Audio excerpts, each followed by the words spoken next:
నేను ఇప్పటివరకు అయితే ఎట్లాంటి హెల్పింగ్ వీడియోస్ అయితే లేదు, ఫస్ట్ టైం ఇస్తున్నా. ఎందుకంటే నాకు తెలిసిన అక్క వాళ్ళ హస్బెండ్కి అయితే మేజర్ యాక్సిడెంట్ జరిగింది. దానివల్ల నాకు ఏం ప్రాబ్లం అయిందంటే సైడ్ బొక్కలు మొత్తం మెరిగి లివర్ కున్న పేగులకు డ్యామేజ్ అయిపోయింది. పెద్ద పై కూడా తీసి బయట పెట్టిరు. ఇప్పటికే 50 days అవుతుంది. ప్రైవేట్ హాస్పిటల్లో ఎంత అవుతున్నాయండి ఇప్పటి వరకు నాకు 52 lakhs దాకా అయితే అయిపోయినాయి. ఆల్మోస్ట్ ఇంకా 25 lakhs అయితే అవుతాయంట. కాకపోతే వీళ్ళ దగ్గర ఎలాంటి డబ్బులు లేవు. ఉన్న ఆస్తులు మొత్తం తాకట్టు పెట్టి మరి మొత్తం తెచ్చిరు. ఇప్పటి నుంచి అయితే వాళ్ళకైతే ఎట్లాంటి లేవు కాబట్టి వాళ్ళ స్తోమత ఎట్లున్నారంటే వాళ్ళకి 2 చిన్న పాపలు ఉన్నారు, 2 అమ్మాయిలు. ఒకసారి అయితే అక్కతో మాట్లాడిపిస్తా, వినండి మీరే.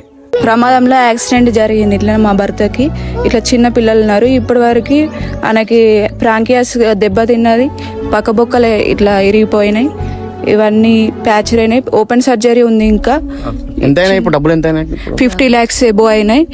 ఇప్పుడు ఉన్న ఆస్తులు కూడా తాకట్టు పెట్టి ఆయనకు పెట్టుకున్నాం. 2 చిన్న పిల్లలు, ఆడపిల్లలు ఉన్నారు. నాకు 3 months బేబీ, 2.5 బేబీ ఉన్నది. కొంచెం హెల్ప్ చేస్తారని మీ సహాయం కోరుతున్నాను. సో విన్నారు కదా అక్క మాటలలో ఎంత బాధ అనిపించిందో. అక్కడికి వెళ్ళలేక పిల్లలను చూసుకోలేక చాలా అంటే చాలా బాధపడుతుంది. మనకు తోచినంతనైతే మనం సహాయం చేద్దాం, మీకు తోచినంత కూడా మీరు చేయండి. ఏవేవో గలీజ్ వీడియోలు మొత్తం షేర్ చేసుకుంటారు కదా, ఈ వీడియో ఒక్కటి షేర్ చేస్తే వీళ్ళ కుటుంబాన్ని కాపాడిన వాళ్ళం అవుతాం. మీకు పైన అయితే రిపోర్ట్స్ ఇట్లా అన్ని పెడతాను, నమ్మకపోతే చూడండి అవి కూడా. అండ్ స్కానర్ కూడా నెంబర్ కూడా పెడతాం. ప్రతి ఒక్కరైతే ₹1 కొట్టండి. ఒకవేళ మీకు కొట్టే స్తోమత లేకపోతే ప్రతి ఒక్కరికి అయితే షేర్ చేయండి. ప్రతి ఒక్క ఇన్ఫ్లుయెన్సర్ కూడా మీది స్టోరీ పెడతారని చెప్పేసి మనస్ఫూర్తిగా అనుకుంటున్నా. మాకు తోచినంత సహాయం అయితే మేము కూడా చేస్తున్నాం, మీకు తోచినంత మీరు కూడా చేయండి.